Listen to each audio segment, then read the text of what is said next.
তো ভালোবাসি তোকে। লেখনীতে সালমা চৌধুরী। পর্ব 24। মেঘ চলে যাওয়ার পর আবির পাশ থেকে ফোন নিয়ে মেঘকে হাইড করে ফেসবুকে পোস্ট দিয়েছে। ভালোবাসি তোকে সেই পুরনো অনুভবে। মনের জগতে রাজকুমারী শুধুই তুই। কেটে গেল আবিরের নির্ঘুম রাত। তবে এই রাত কষ্টের নয়, কাউকে মিস করার। তীব্র অনুভূতিতে সারা রাত ঘুমাতে দেয়নি আবিরকে। শুক্রবার 10টার পর আবির ঘুম থেকে উঠে ফ্রেশ হয়ে বেরিয়ে গেছে বাসা থেকে। ঘন্টাখানেক পর মেঘ সোফায় বসে টিভি দেখছিল। আবির সাদা রঙের শর্ট হাতার টি শার্ট পরেছে। শক্তপোক্ত বাহুতে টি শার্টের হাতাটা টাইট হয়ে আছে। চুল ধরে ছোট করে কেটে সুন্দর একটা হেয়ার স্টাইলও করেছেন। চোখে সানগ্লাস দিয়ে ড্যাশিং লুকে বাসায় ঢুকেছে। মেঘের চোখ দরজা দিয়ে পড়তেই আবির ভাইকে দেখে বিস্ময়কর চোখে তাকিয়ে আকস্মিক বলে ওঠে, হায় মে মর যাওয়া। আবির কাছাকাছি এসে সানগ্লাস করে মেঘের দিকে তাকিয়ে দুবার ভুরু নাচালো। সঙ্গে সঙ্গে মেঘ ফিক করে হেসে উঠল। হাসির দরুনে মেয়েটির গালে থাকা বিউটি স্পটটা স্পষ্ট প্রতীয়মান হচ্ছে। আবির দৃষ্টি সরিয়ে নিজের রুমে চলে গেল। আবির ভাইকে দেখার পর টিভি দেখতে ইচ্ছা করছে না মেঘের। তারপরও কিছুক্ষণ টিভির দিকে চেয়ে রইল। কিছুক্ষণ পর উঠে রুমের দিকে যেতে নিলেই আবারও আবির ভাইকে দেখতে পেল। পেস্ট রঙের একটা পাঞ্জাবি তাই টুপি দিয়ে নিজের রুম থেকে বের হচ্ছে নামাজে যাওয়ার জন্য। মেঘ ঠায় দাঁড়িয়ে তাকিয়ে রইল আবির ভাইয়ের পানে। দৃষ্টি যেন সরছেই না। আবির মেঘের কাছাকাছি এসে মেঘের চোখের দিকে তাকিয়ে থমথমে কণ্ঠ শুধালো, এখন ভালো লাগছে তো? মেঘ উপর নিচে মাথা নেড়ে চিবুক নামিয়ে বিড়বিড় করে বলল, ফিদা। মেঘ বিড়বিড় করে বললেও আবির শব্দটা স্পষ্ট শুনেছে। আবির মুচকি এসে সহসা স্বাভাবিক কণ্ঠে বলল, আমার রুমের টেবিলের উপর তোর জন্য গিফট রাখা আছে, দেখিস পছন্দ হয় কিনা। আবির দীর্ঘ পায়ে সিঁড়ি দিয়ে নেমে বেরিয়ে যাচ্ছে। মেন গেট পেরিয়ে অষ্টাদশী অপলক দৃষ্টিতে তাকিয়েছে রাজপুত্রের গমন পথে। অধরের কোণে মৃদু হাসিটা এখনও লেগে আছে। কয়েক মুহূর্ত পর আবির রুমের থেকে নিজের জন্য রাখা গিফটটা নিয়ে নিজের রুমে চলে গেছে। একটা ছোট বক্সের সাথে একটা বড় বক্স, ছোট একটা চিরকুটও আছে। সংকল্প, শক্তি, সাহস এবং আত্মবিশ্বাসের সাথে জীবনের প্রতিটা চ্যালেঞ্জের মুখোমুখি হতে হবে। অনেক অনেক শুভকামনা রইল তোর জন্য। অভিনন্দন ডিয়ার স্প্যারো। একবার চিরকুটটা পড়ে মেঘ শুধু স্প্যারোর লেখাটার দিকে চেয়ে আছে। আবির ভাই যে স্পেশাল কোনো নামে মেঘকে সম্বোধন করেছে তা দেখে মেঘ খুশিতে আত্মহারা হয়ে গেছে। ছোট বক্সের র্যাপিং সরাতেই চোখ পড়লো লাল রঙের একটা সুন্দর বক্স। সচরাচর গোল্ডের জিনিসপত্রের ক্ষেত্রে এগুলো বেশি থাকে। বক্স খুলতে চোখ পড়লো সুন্দর ডিজাইনের একটা গোল্ডের ব্রেসলেট। মেঘ আশ্চর্য নয়নে তাকিয়ে আছে ব্রেসলেটের দিকে। মেঘের সকল অপূর্ণ ইচ্ছা আবির ভাই যেন ধীরে ধীরে পূরণ করে যাচ্ছে। আইফোন, ল্যাপটপ, নূপুর, বাইরে ঘুরে থেকে শুরু করে ছোট বড় কত কত ইচ্ছায় পূরণ করতেই যেন মেঘের জীবনে আবির ভাইয়ের আগমন ঘটেছে। ব্রেসলেট হাতে দিয়ে ঘুরিয়ে ফিরে দেখছে। ফোন নিয়ে কয়েকটা ছবিও তুলেছে। তারপর বড় বক্সটা খুলতেই দ্বিতীয়বারের মতো বড়সড় শর্ট খেলো। 10 কালারের 2 সেট করে মোট 20 ডজন রেশমি কাচের চুড়ি বক্সে জল করছে, সাথে অনেকগুলো আংটি। মেঘ চুড়ির দিকে চেয়ে মনে মনে ভাবছে, যে মানুষটা আমার সাথে ঠিকমতো কথাই বলে না, উঠতে বসতে রাগ দেখান, থাপ্পড় মারেন, উনি এসব কিছু আমার জন্য এনেছেন। যাকে এতদিন অনুভূতিহীন ভেবে এসেছি, উনি আসলে এতটা অনুভূতিহীন নয়। মেঘ সব কালারের চুড়ি পরে পরে ছবি তুলছে। গতকাল তানভীর একটা ব্র্যান্ডের ঘড়ি দিয়েছিল, সেটা পরেও ছবি তুলেছে। সবগুলো হাতের ছবি একসাথে করে ফেসবুকে পোস্ট করছে। পোস্ট করার সঙ্গে সঙ্গে বন্যাকে কল করেছে। বন্যাও গোল্ডেন জিপিএ 5 পেয়েছে। গতকাল দুজনেই ব্যস্ত থাকার কারণে কথা বলতে পারেনি। বন্যা ফোন রিসিভ করতেই বলল, এত গিফট তোকে কে দিল রে? মেঘ সশব্দে হেসে বলল, আমার স্বপ্নের নায়ক। বন্যা কপাল কুঁচকে বলল, আবার ফালতু প্যাটার্ন নিয়ে স্বপ্ন দেখছিস? মেঘ ঠোঁট কামড়ে বলল, আমি কি করব? আমার এত ভাল লাগে কেন ওনারে? মেঘ স্বাভাবিক কণ্ঠে বলল, সেসব বাদ দে, চল বিকালে দেখা করি। পাখি আর মায়া বলেছে বের হবে, অনেকদিন দেখা না ওদের সাথে। রেজাল্টের খুশিতে একটু আড্ডাও দেওয়া হবে, আসবি? মেঘ একটু ভেবে বলল, ঠিক আছে। আবির নামাজ পড়ে এসে সকাল আর দুপুরের খাবার একবারে খেয়ে বয়ে পড়েছে। আবির বের হওয়ার কিছুক্ষণ পর মেঘ নিচে নেমেছে। হালিমা খানকে জড়িয়ে ধরে আহ্লাদে স্বরে বলছে, আম্মু একটু ঘুরতে যাই। হালিমা খান মেয়ের দিকে না তাকিয়ে বললেন, আমাকে বলছিস কেন? আমি অনুমতি দেয় আর কি? তোর ভাইরা আছে, বাপ চাচা আছে, তাদের থেকে অনুমতি নিয়ে যা। মেঘ হাসছে আর বলছে, তুমি বললেই হবে, আর কেউ তো বাসায় নেই। বন্যা, পাখি আর মায়াও আসবে, যাই না প্লিজ। হালিমা খান চিন্তিত স্বরে বললে, যাবি যা, কিন্তু বেশি দূরে যাস না, আর ড্রাইভারকে বলে দিয়ে আসতে। মেঘ ঠান্ডা কণ্ঠে বলল, গাড়ি নিয়ে বান্ধবীদের সাথে ঘুরতে যেতে আমার ভালো লাগে না, আমি রিক্সা দিয়ে চলে যাব। হালিমা খান কপাল কুঁচিয়ে বলে উঠলেন, তুইও তোর ভাইদের মতো হয়েছিস। গাড়িতে চলাচল করতে তোদের এত কি সমস্যা বুঝি না। মেঘ সশব্দ হেসে নিজের রুমের দিকে ছুটে গেল। কিছুক্ষণের মধ্যে রেডি হয়ে নিচে নামলো। মায়ের থেকে বিদায় নিয়ে রিক্সায় করে চলে গেল গন্তব্যস্থলে। ওরা তিনজন আগে এসেছে। ইচ্ছে মতো ফুচকা খেয়ে কাছে একটা ফাঁকা মাঠে চার বান্ধবী বসে আড্ডা দিতেছে। পড়াশোনা পরিবারের কথা শেষ করে প্রেমের টপিক উঠল। পাখির বিয়ে ঠিকঠাক, এডমিশন টেস্টের পরে খালাতো ভাইয়ের সাথে বিয়ে। এদিকে মায়ারও বয়ফ্রেন্ড আছে, জগন্নাথ বিশ্ববিদ্যালয়ে পড়ে। তাই মায়া মন প্রাণে চেষ্টা করছে যেন জগন্নাথ বিশ্ববিদ্যালয়ে চান্স পেতে পারে। ধীরে ধীরে আবির ভাইয়ের কথা উঠল। মেঘ অবলীলে আবির ভাইয়ের প্রতি নিজের অনুভূতি প্রকাশ করলো। সবকিছু শুনে মায়া আকস্মিক বলে উঠল, আমার কাছে একটা প্ল্যান আছে। বাকি তিনজনই একসঙ্গে বলে উঠল, কি প্ল্যান? মায়া বলল, আমাদের মধ্যে কারো ফোন থেকে তোর আবির ভাইয়ের নাম্বারে কল দে। একটু ঢং করে কথা বলবি, দেখবি ওনার মনে কি আছে। যদি উনি কাউকে পছন্দ করেন তাহলে সেটাও প্রকাশ পাবে, আর ওনার ক্যারেক্টার সম্পর্কে ধারণা হয়ে যাবে। মেঘ প্রথমে রাজি না হলেও ওদের চাপে রাজি হলো। মায়ের নম্বর থেকে কল দিল আবির ভাইয়ের নাম্বারে। আবির চট্টগ্রামে থাকাকালীনই নাম্বারই সেভ করেছিল মেঘ, কিন্তু কোনোদিন কল দেওয়ার সাহস করেনি। আজ মায়ের ফোনে আবির ভাইয়ের নাম্বার লেখার সময় মেঘে হাত কাঁপছিল। ডায়াল করলো আবির ভাইয়ের নাম্বারে। ভয়ের মেঘের হাত পা ঠান্ডা হয়ে আসছে। প্রথমবার রিসিভ হলো না। মায়ার পাখি মেঘকে সাহস দিল। বন্যা নীরব দর্শক। সে চায় মেঘ ভালো থাকুক, সেটা আবির ভাইয়ের সাথেই হোক বা অন্য কারোর সাথে।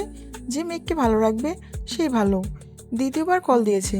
কয়েকবার রিং হওয়ার পর রিসিভ হলো। স্পিকারে দিয়ে মেঘ রোমান্টিক মোডে ডাক দিল, জান। আবির কপাল কুঁচকে প্রশ্ন করলো, কে? মেঘ ঢোক গিলে আহ্লাদে কণ্ঠে বলল, আমি তোমার বউ। আবির মুচকি এসে উত্তর দিল, হ্যাঁ জান বলো। মেঘ দাঁতে দাঁত চেপে বৃহৎ চোখে চাইল বান্ধবীর দিকে।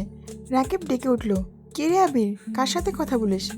আবির উত্তেজিত কণ্ঠে বলল, আমার বউ কল দিছে, ডিস্টার্ব করিস না। মেঘ সহ বাকি তিনজনই হাঁ করে চেয়ে আছে।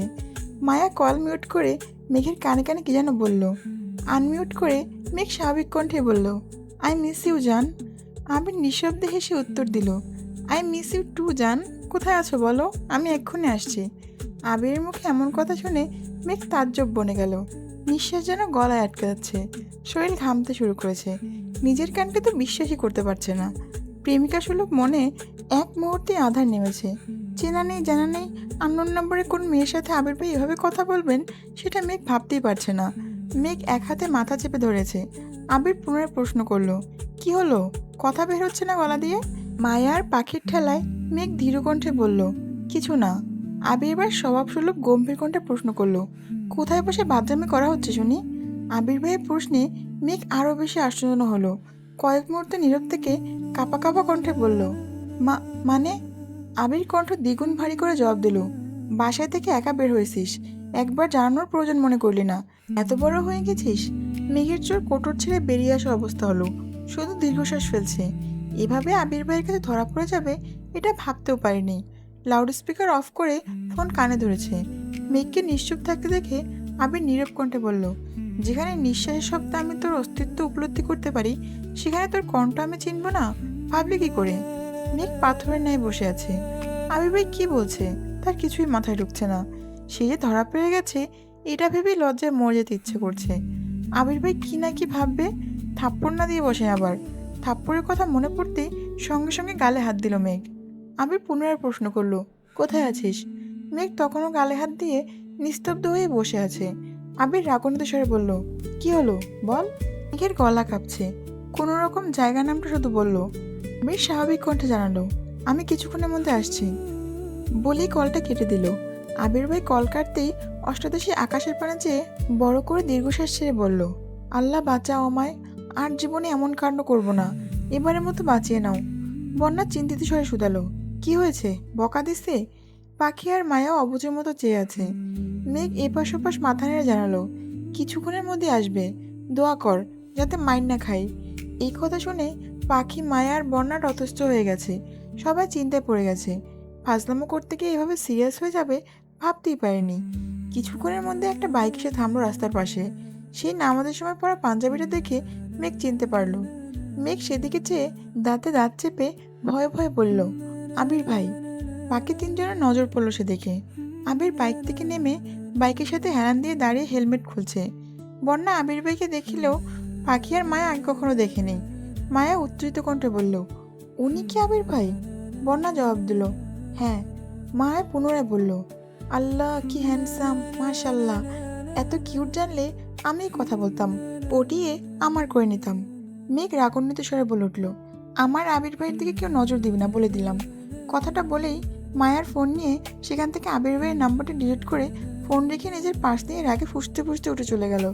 মেঘের এমন কাণ্ড দেখে মায়া আর পাখি দুজনেই হাসছে, কিন্তু বন্যা স্তব্ধ হয়ে চেয়ে আছে মেঘের দিকে। আবির ভাই কীভাবে রিয়েক্ট করবেন সেটা দেখতে ব্যস্ত বন্যা। মেঘ আবিরের কাছাকাছি আসতেই আবির তীক্ষ্ণ দৃষ্টিতে মেঘের দিকে চাইল। ক্রোধিত মুখশ্রী দেখে আবির কপাল গুটালো।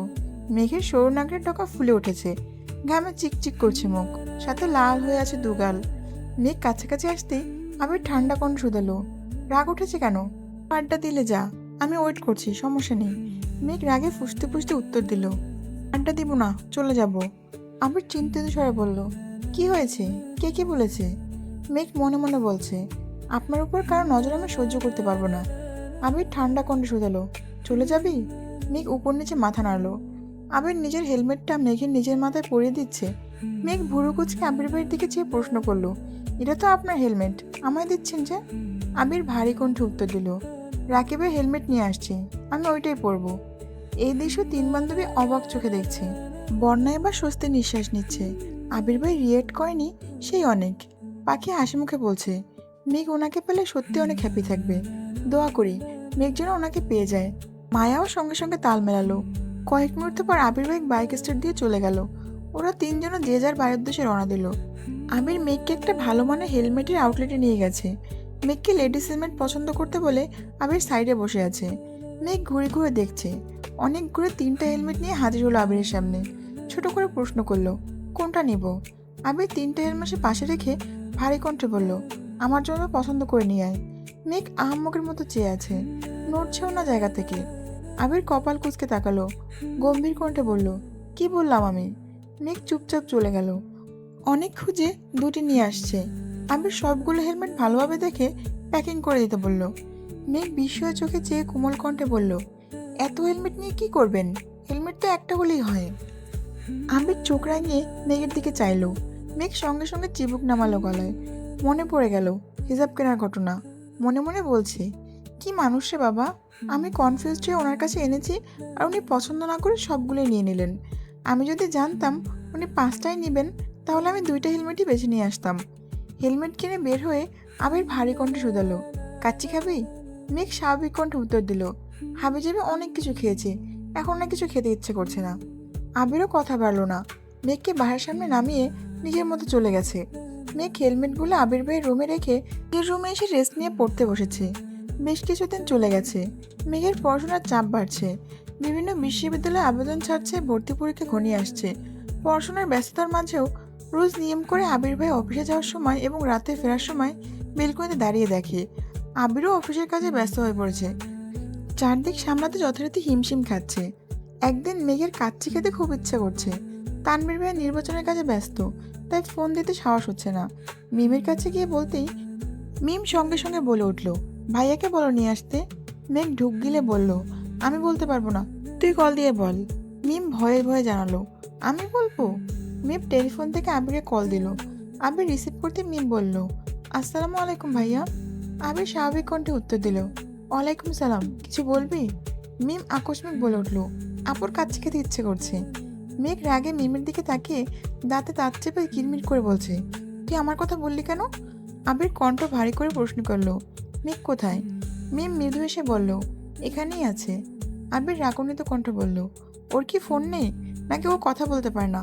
তোকে দিয়ে বলাতে হয় কেন? ধমক শুনে মেঘ সঙ্গে সঙ্গে চোখ বন্ধ করে দু হাতে কান চেপে ধরলো, যাতে আবির ভাইয়ের বাকি কথা শুনতে না পারে। আবির গম্ভীর কণ্ঠে পুনরায় বলে উঠল, ওর কাছে ফোন দে। মিম ভীত স্বরে বলল, আপু চোখ কান বন্ধ করে বসে আছে। আবির দীর্ঘশ্বাস ছেড়ে রাগ হজম করে বলল, ওর কান থেকে হাত ছড়িয়ে ফোনটা দে ওকে। মিম যথারীতি তাই করলো। মেঘ ভয়ে ভয়ে ফোন কানের কাছে নিল। কিছু বলার আগেই আবির ঠান্ডা কণ্ঠে জিজ্ঞাসা করলো, কাচ্চি কি এখনই আনতে হবে নাকি ঘন্টাখানেক পর নিয়ে আসলে হবে? এক বিস্ময় চোখে তাকালো মিমের দিকে। ভেবেছিল না জানি কত বকা খাবে, কিন্তু ঘটনা ঘটলো পুরো উল্টো। মেঘ স্বাভাবিক কণ্ঠে উত্তর দিল, পরে আনলেও হবে। ঘন্টা দুয়েক পর মেঘ রুমে বসে ইয়ারফোন দিয়ে গান শুনছিল। এর মধ্যে বাসায় আবির এসেছে। গানের সাউন্ডে বাইকের শব্দ শুনেনি মেঘ। আবির মিমকে 2 প্যাকেট দিয়ে বাকি একটা কাচের প্যাকেট নিয়ে মেঘের রুমে গেল। হঠাৎ আবির ভাইকে দেখে মেঘ ভূত দেখার মতো চমকে উঠে কান থেকে ইয়ারফোন খুলে ফেলল। আবির কাচের প্যাকেট মেঘকে দিয়ে শক্ত কণ্ঠে বলল, তোর ফোনটা দে।